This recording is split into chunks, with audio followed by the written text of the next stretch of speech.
Sometimes patience achieves more than fury. And the reason for that is because your hard work and your diligence and your focus and determination to go out and succeed in the realms of what you want to succeed in. When the people that once were around you didn't give you the time of day because they didn't believe in you, they didn't believe in your vision. And now, when you finally have the fruits of your labor, that's when you can taste the fruits that are as sweet as honey from the bitterness of enduring patience.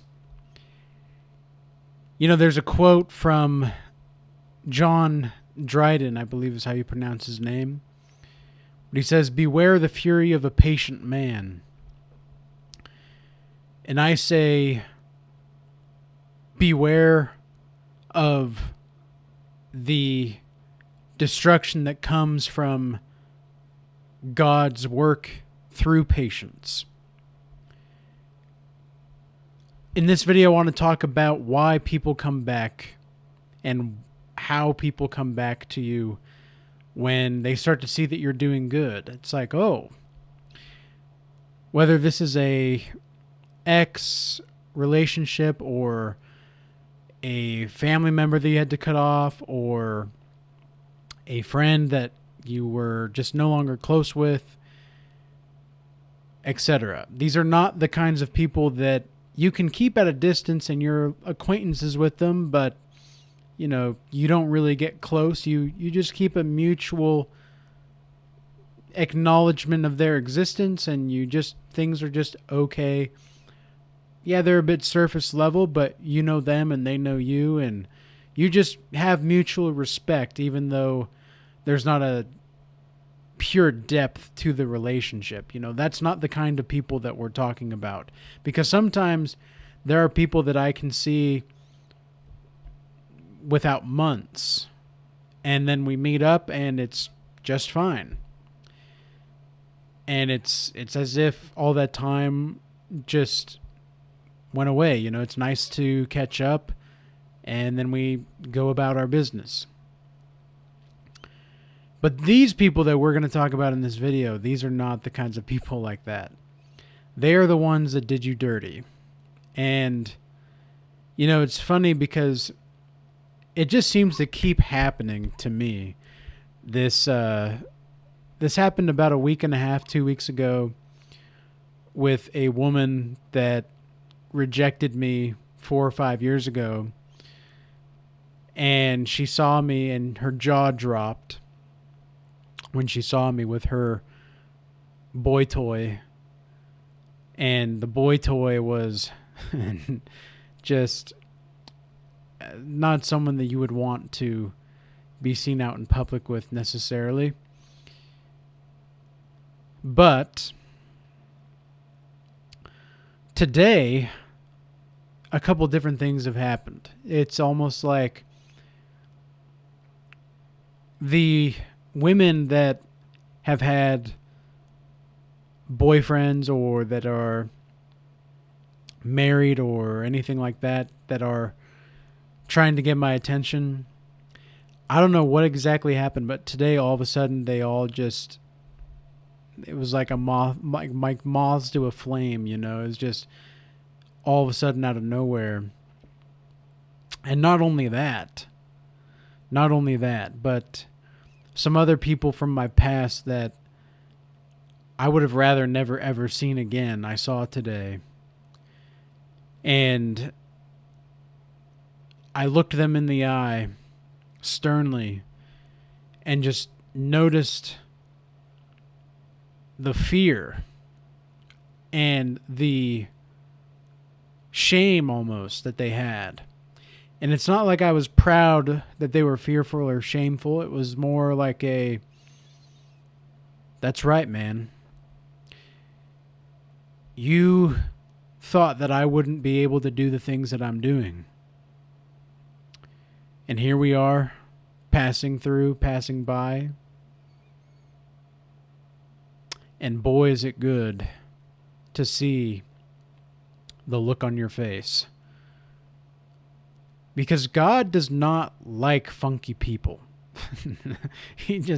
God doesn't like funky people, man. He does not like them. He does not like liars. He does not like manipulators. He does not like deceivers. And so now that these people are coming back, trying to come back into my life, or at least seeing what my life is like, it's like, wow, the taste of torturing with success, as David Goggins would say, is really worth it. When you can endure pain, when you can endure the hardships of life, when you are so alone for so long, and you're just cultivating and creating yourself into the version of yourself that you want to be, and everybody's doubting you. Everybody, at least it seems that way, that everybody's doubting you. Nobody believes you. Nobody understands what you're doing. And you're just there carrying your flag and holding and standing your ground, leaving no stone unturned. Finally, when the results come from all your hard work, that's when people are shocked. And so you guys may be dealing with something like this. And my specific situation, not to get too personal, but my specific situation with these married women and these women with boyfriends, it's that I know all of these men in their lives are placeholders. And at one point in time, I would have been a placeholder.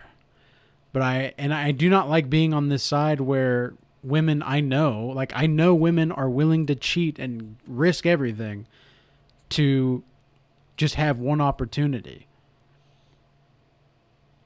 And I don't want to be a part of that. I'm not a home wrecker, and I'm not going to, even if the woman is attractive, I'm not going to put myself in that kind of situation, because that is against God's laws. And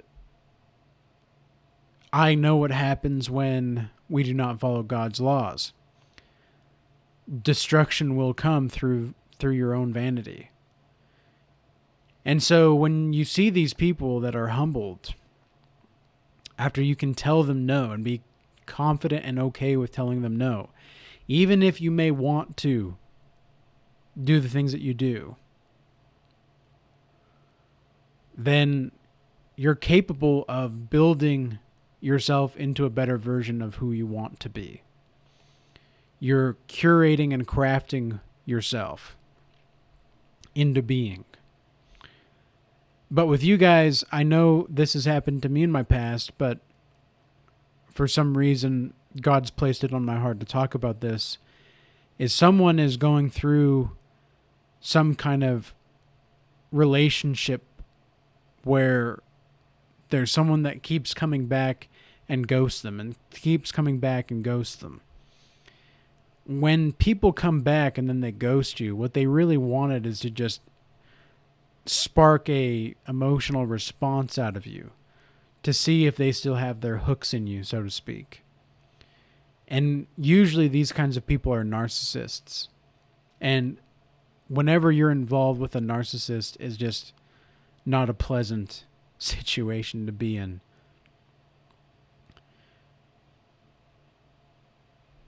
The narcissist wants you to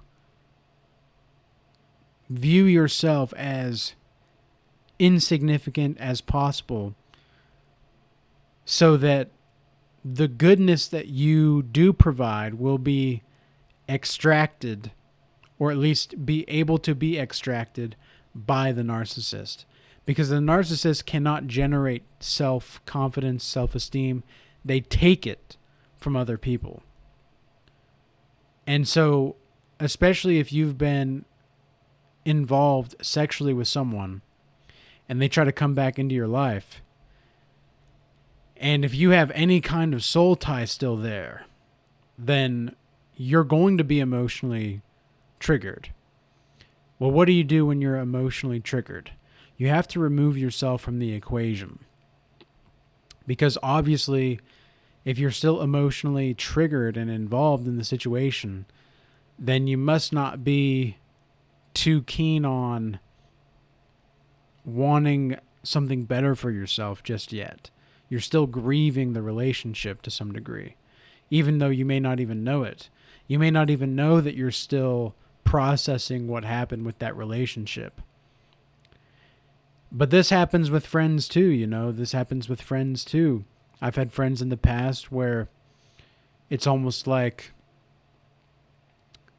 they give you the show of who they are for 6 to 12 months, and then all of a sudden you realize that this person sold you a false representative of their character. And when their character is revealed after those 6 to 12 months, it's almost as if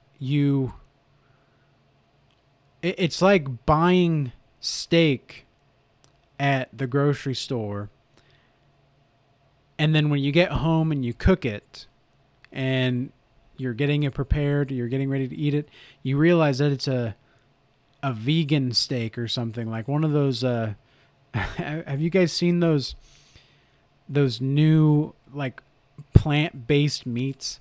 Like, that's just an oxymoron as far as I can tell, but it's like a plant-based meat. Like, that's like an organic Pop-Tart. That just doesn't make sense. It just doesn't make sense at all. But that's what it's like sometimes. It's you're buying something that isn't actually what was being promised to you. And so that's why you have to be very careful when you're picking out the people that are going to be involved in your life. I'm very picky. And in fact, if I want to have somebody in my life, I let them know, but then I let things play out. And if things don't kind of just, they don't seem to have that flow going, I'll still respect them, but I'll keep them at arm's length. It's just we're not compatible as far as what we want together or what we're building. And then some other times things just kind of kaput. So things just fall off. But then other times we're able to stay consistent and stay building together and stay solid in our foundations and remember where we come from in the relationships that we've had and just move forward and at a fair pace. This is something I learned a long time ago, is to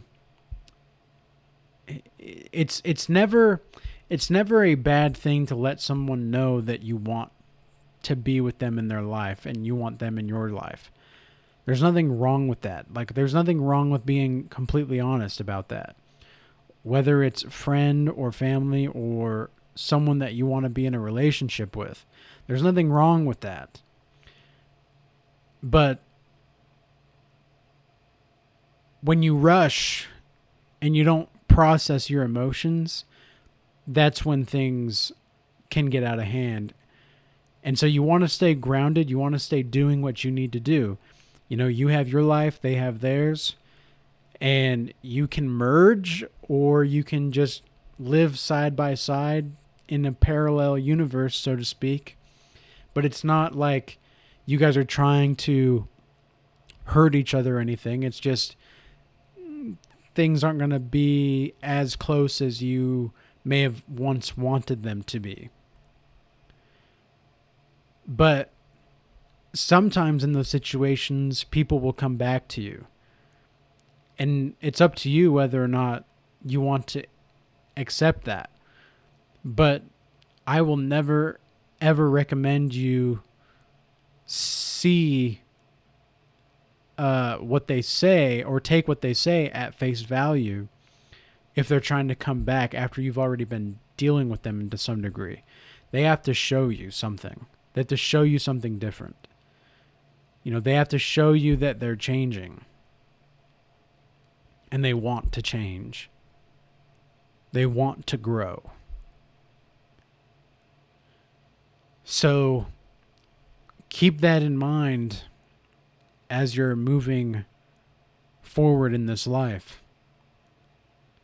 And with that being said, I hope this message was useful and insightful, and I hope someone gained edification from this video. Peace be with you. Till next time.